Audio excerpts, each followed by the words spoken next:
So guys, let's discuss this question. Question is calculate NDP at FC. NDP FC की value निकालनी है। NDP FC की value निकालनी है। अब ये चीज सुन के शायद क्या मोस्ट ऑफ द बच्चे इनकम मेथड ही अप्लाई करेंगे। बट जब मैंने कंपोनेंट्स देखे तो मुझे एक भी कंपोनेंट इनकम मेथड का यहाँ पर दिखाई नहीं दिया। देख लो, तुम्हारे सामने एक भी कंपोनेंट इनकम मेथड का नहीं है। ना कंपनसेशन ऑफ एम्प्लॉइज है, ना वेजिस सैलरीज, ना प्रॉफिट, कुछ भी नहीं दे रखा। यहाँ पर सारे कंपोनेंट्स हैं एक्सपेंडिचर मेथड के। तो यहाँ पर कौन सा मेथड अप्लाई होगा?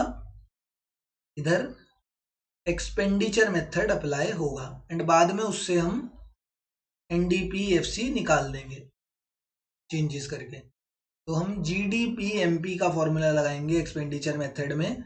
That is private final consumption expenditure plus government final consumption expenditure plus gross domestic capital formation plus net exports. अब private final consumption expenditure question में दे रखा है 8,000 रुपए। Government final consumption expenditure question में दे रखा है 1,000 रुपए। ग्रॉस डोमेस्टिक कैपिटल फॉर्मेशन तो नहीं दे रखा, 500 दे रखा है। इसमें पता है क्या दे रखा है? इसमें दे रखा है gross domestic fixed capital formation. तो जब फिक्स्ड कैपिटल फॉर्मेशन दे दिया हो और हमें ग्रॉस डोमेस्टिक कैपिटल फॉर्मेशन निकालना हो तो फिक्स्ड वाले में हम चेंज इन स्टॉक ऐड कर देते हैं तो हमारा आंसर आ जाता है। ठीक है, तो ग्रॉस डोमेस्टिक फिक्स्ड दे रखा है क्वेश्चन में 500, तो हम इसमें चेंज इन स्टॉक ऐड कर देंगे। चेंज इन स्टॉक कितना है? 100। तो मेरी ग्रॉस डोमेस्टिक कैपिटल फॉर्मेशन की वैल्यू आ जाती है उससे। नेट एक्सपोर्ट्स का है, नेट एक्सपोर्ट्स, ये चीज याद रखना, ये एक फॉर्मूला है। इसी के अंदर एक फॉर्मूला है, जब ग्रॉस डोमेस्टिक कैपिटल फॉर्मेशन ना दिया हो और उसकी जगह gross domestic fixed capital formation दिया हो तो उसमें चेंज इन स्टॉक अगर आप ऐड कर दोगे तो ग्रॉस डोमेस्टिक कैपिटल फॉर्मेशन की वैल्यू आ जाती है। नेट एक्सपोर्ट्स हम देखते हैं तो नेट एक्सपोर्ट्स का फॉर्मूला क्या होता है? तो नेट एक्सपोर्ट्स का फॉर्मूला होता है एक्सपोर्ट माइनस इंपोर्ट। तो अब यहाँ पे इन सबको ऐड करते हैं। 9,000, 9,600, 9,600 plus exports minus imports question में दे रखा है कितना है? 70 माइनस 120। तो ये मेरी जीडीपी एमपी की फाइनल वैल्यू आ गई है। कितनी आई है? 9,600 माइनस 500 माइनस 50। 9,600 माइनस 50, तो जीडीपी एमपी की फाइनल वैल्यू आ गई 9,550। 9,550 is the value of GDP MP. GDP MP की वैल्यू तो आ गई है बट हमें जीडीपी एमपी नहीं चाहिए क्वेश्चन में। हमें तो निकालना है एनडीपी एट एफसी।